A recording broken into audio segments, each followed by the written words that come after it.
नमस्कार, मैं शीतल पी सिंह, सत्यहिंदी.com पर आपका स्वागत है। आज प्रधानमंत्री जी का जन्मदिन है, 70वां जन्मदिन। उनको बहुत बहुत शुभकामनाएं। लेकिन ये ऐसा एक कह सकते हैं कि संयोग रहा कि देश में जो नौजवान हैं, नौजवानों की एक बहुत बड़ी तादाद ने आज उनके जन्मदिन को अपना विरोध प्रकट करने के लिए इस्तेमाल किया। उन्होंने आज दो ट्विटर हैशटैग चलाए, एक अंग्रेजी में और एक हिंदी में। दोनों बेरोजगारी के सवाल को प्रमुखता से ले रहे थे और उन्होंने देश की बहुत सारी जगहों पर अपनी डिग्रियों की होली जलाई। बहुत सारी जगहों पर पुलिस ने उनको पकड़ के निरुद्ध किया, कई जगह हाथापाई हुई, कई जगह कुछ लाठीचार्ज की भी घटनाएं हैं। लखनऊ वगैरह में कई लोग अभी तक निरुद्ध हैं जिस समय ये प्रोग्राम बना रहा हूं। और बनारस में भी प्रदर्शन हुआ। उत्तर भारत में, उत्तर प्रदेश में ज़्यादातर हुआ, राजस्थान में हुआ, हरियाणा और पंजाब से भी कुछ खबरें हैं। मध्य प्रदेश में उतनी खबरें नहीं हैं, लेकिन हुआ सब जगह है। लेकिन सबसे बड़ा ये हुआ कि अब इन बेरोजगारों ने सोशल मीडिया को एक ऐसा मंच बना लेने में सफलता पाई है जिसमें वो बहुत बड़ी तादाद में अपनी बात को दर्ज करा रहे हैं। तो खैर, इस पर डिटेल बात आपसे करते हैं, लेकिन आपसे एक अपील फिर कर लें कि सत्यहिंदी.com आपके सहयोग से ही वहाँ है जहाँ है और जैसे आप तक है। और इस कार्यक्रम के अंत में जो एक लिंक मिलेगा वो हमें आपसे रिश्ता प्रगाढ़ करने का एक रास्ता है। और ये ज़रूरी है कि सत्य हिंदी जैसे मंचों को जनता अपने हाथ में रखे और चलाए और जनता के सवाल वो ले और व्यवस्था से वो सवाल करे। ये जो पत्रकारिता की बुनियादी जिम्मेदारी है वो तभी संभव होगी जब उसका जो मालिकाना है वो उनके हाथ में नहीं होगा जिनके लिए पूरे देश की सारी नीतियां उनको तगड़ा बनाने में लगती हैं और बाकी पूरे देश को कमजोर बनाने में लगती हैं। खैर, तो बात करते हैं बेरोजगारों की और बात करते हैं प्रधानमंत्री जी के जन्मदिन की। तो इतने बड़े पैमाने पर जो मेरे पास अभी आखिरी में संख्या आई है वो करीब 5 मिलियन यानी 50 लाख बार तो ट्विटर पर ही नौजवानों ने अपना विरोध दर्ज कराया है। संभवतः ये संख्या उस संख्या से ज़्यादा है जो प्रधानमंत्री के सम्मान में जो उनका IT सेल है उसने अपने अभियान में दर्ज की है। कई बार ऐसा हुआ कि जो ट्विटर की ट्रेंडिंग है उसमें ये स्थिति नंबर 1 पे रही और दिन भर ये सब ऊपर नीचे होता रहा और ये लगातार ट्रेंड करता रहा है। तो इससे लगता है कि नौजवानों की एक बहुत बड़ी संख्या सरकार की नीतियों से निराश है और जो अभी तक जो फैसले आए हैं उसमें सरकार पहले के अपने किए हुए वादे यानी 2 करोड़ रोजगार सालाना देने की जगह ज़्यादातर जगहों से रोजगार लेने वाली संस्था के रूप में सामने आई है और इससे गुस्सा बढ़ता चला जा रहा है। इस पूरे महीने नौजवानों ने कई बार ये आंदोलन कई किश्तों में किया है और ये रुकने का नाम नहीं ले रहा है, चूंकि बेरोजगारी का तुरंत कोई इलाज नहीं है और जो पहले की नीतियां हैं उन्होंने भी कोई इलाज नहीं किया, बल्कि ये आप कह सकते हैं कि उसने इस समस्या को और बढ़ाया है। खैर, कुछ आप क्लिप्स देखिए जो जगह जगह प्रदर्शन हुए हैं और जैसे हाथापाई वगैरह पुलिस से पकड़ने धकड़ने के काम हुए हैं बहुत जगहों के। थोड़ी सी क्लिप्स आप देख लीजिए, फिर इस पर हम लोग बात करते हैं।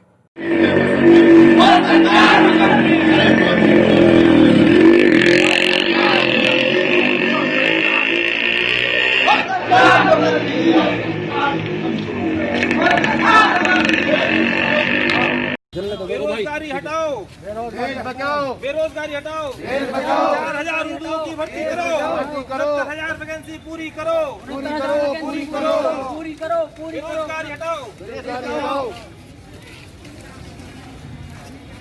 देश को मजबूत करने के लिए तुमने वाली चाय चाय चाय चाय तुमने वाली चाय 20 लाख करोड़ रुपए की चाय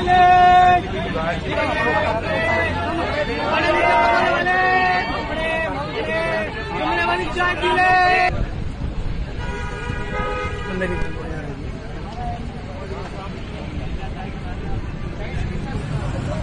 मेरे सब टाइम पूरा हो गया आपका।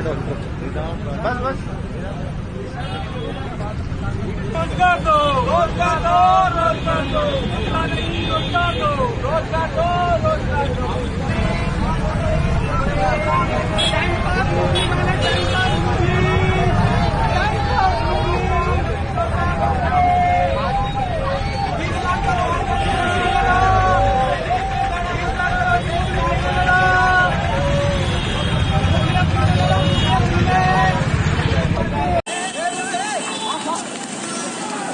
मारता सारे बार धक्का मार रहा था।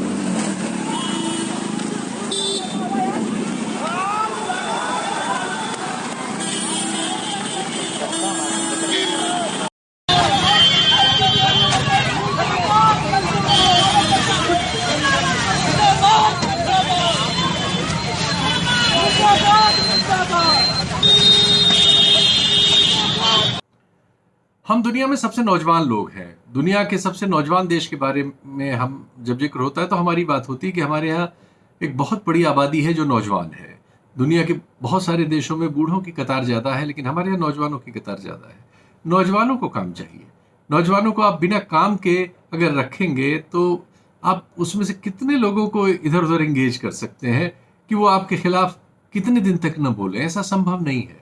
हालांकि ये सही है कि टेलीविजन पर जिस तरह से कब्जा है, जिस तरह से सोशल मीडिया में एक बहुत संगठित ताकत है इस सरकार की, और जिस तरह से मोदी जी स्वयं एक बहुत बड़े ब्रांड हैं, उससे वो बहुत देर तक बहुत सारी चीज़ों पर लोगों को बहला सकते हैं, ऐसा माना जाना चाहिए, क्योंकि उसके प्रमाण हैं।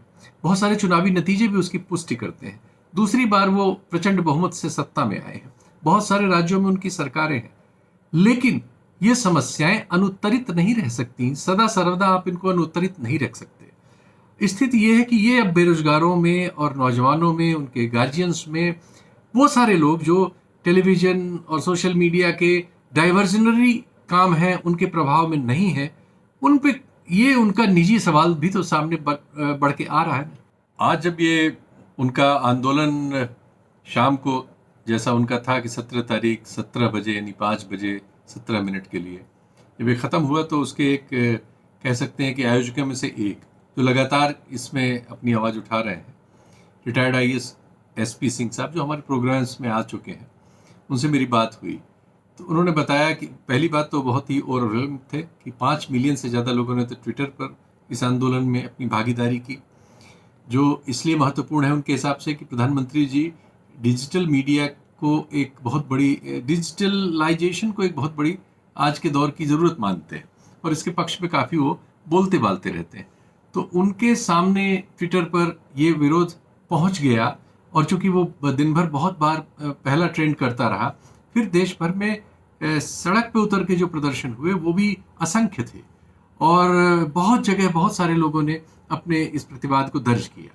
तो ये अनदेखी करने की स्थिति में नहीं है सरकार कि इसको एकदम से वो दरी के नीचे डाल दे कि जैसे कुछ हुआ ना हो। इतना सरल नहीं रह गया है। दूसरे, ये आंदोलन आज खत्म नहीं हो गया, ये उन्होंने बताया। ये ज़्यादा बड़ी बात है, क्योंकि अभी सरकार के पास बेरोजगारों को देने के लिए कोई समझ में नहीं आता कि कोई ऐसी योजना है या उनका कोई ऐसी मंशा है, बल्कि ज़्यादातर ये पाया जा रहा है कि ज़्यादातर जगहों में रोजगारों को ख़त्म ही कर रहे हैं, या उनके लिए ऐसी चीज़ें ला रहे हैं जिससे लोगों को रोजगार मिलने में मुश्किलें हों। दूसरी, जिन चीज़ों की वो परीक्षाएं ले चुके थे उनके नतीजे नहीं आ रहे हैं। बहुत सारी परीक्षाएं टाली जा रही हैं, कुछ में नए वादे किए जा रहे हैं। इससे सबसे वो भरोसा टूट रहा है जो इस दौर में उनको सबसे ज़रूरी है बेरोजगारों के लिए। और क्योंकि नौजवान आबादी है, बहुत समय तक कैसे इंतज़ार कर सकती है। बहुत सारी आत्महत्या वगैरह की बड़ी तकलीफ थी खबरें आ रही जगह जगह से। एक तो कोरोना की वजह से ओवरऑल कारोबार और एक देश के मूड और सारी दुनिया के मूड में एक नकारात्मकता है। हमारी अर्थव्यवस्था आप जानते हैं 24% के आसपास पहली तिमाही में माइनस में चली गई है। तो ये सारी चुनौतियां मिलके इस समस्या को और बहुत बड़ा कर रही हैं। सरकार की नीतियां और ख़ासकर नौकरियों के बारे में उनकी जो राय है, दूसरे अभी तक उनका व्यवहार पिछले 6 साल में, तीसरे जो उनके पुराने वायदे थे 2 करोड़ रोजगार देने के या और चीज़ों के, उनका पालन करने में बहुत ही मतलब आप उसे कह सकते हैं कि एक स्तर पर झूठ बोला गया है, ऐसा नौजवानों को लग रहा है। ये उनके विरोध प्रदर्शनों में जो आपने क्लिप्स वगैरह देखी उसमें देखा होगा। तो जो मेरी बात हुई SP सिंह साहब से, उससे पता लगा कि वो अभी इस आंदोलन को, ये तो एक हर अगली तारीख पर वो अपने से बड़ा हो रहा है। पिछली बार 2-2.5 लाख लोगों ने ट्विटर पर भागीदारी की थी, इस बार 2-2.5 मिलियन लोगों ने की थी, इस बार 5 मिलियन के आसपास पहुंच गई ये संख्या। और अभी शाम रात तक देखिए कब तक कितनी पहुंच जाती है। तो उनका ये कहना है कि हम इसको अनवरत करेंगे और अभी 2 अक्टूबर तक फिर कोई आंदोलन वो लेके और इसको लोगों के बीच जाएंगे, और मतलब इसमें अनवरतता वो आंदोलन में बरकरार रखेंगे। ये एक ऐसा आंदोलन है जो कोई अपनी ओर से कोई हिंसा वगैरह कर नहीं रहा है, कोई ऐसा बहुत मौका नहीं दे रहा है सरकार को कि सरकार इसमें बहुत ज़्यादा दमन उमन करके और अपने को सफल घोषित कर सके। तो ये सारा ही बहुत ही लोकतांत्रिक तरीका है, बहुत आधुनिक है, बहुत नई तकनीकों से चल रहा है, सोशल मीडिया पे चर्चा करके चल रहा है। इसका कोई नेता नहीं है, इसका कोई पोस्टर बैनर नहीं है, इसका कोई उस तरह से समझ में, हालांकि हर राजनीतिक पार्टी इसके पीछे खड़ी होना चाह रही है, लेकिन प्रकट में कोई इसके सामने नहीं है। और अभी तक ऐसा बिल्कुल नहीं लग रहा कि कोई राजनीतिक पार्टी इसको प्रश्रय दे रही हो। ये और बात है कि सब उससे जुड़ते जा रहे हैं, सभी जुड़ते जा रहे हैं। तो देखिए आने वाले दिनों में ये क्या रंग लेता है और उस रंग से देश में क्या तरंग उठती है, ये हम लोग देखेंगे और दर्ज करेंगे और आपको बताएंगे। नमस्कार। सत्य हिंदी के और वीडियोस को देखने के लिए हमारे YouTube चैनल को सब्सक्राइब करें और सीधे नोटिफिकेशन पाने के लिए बेल आइकन दबाएं।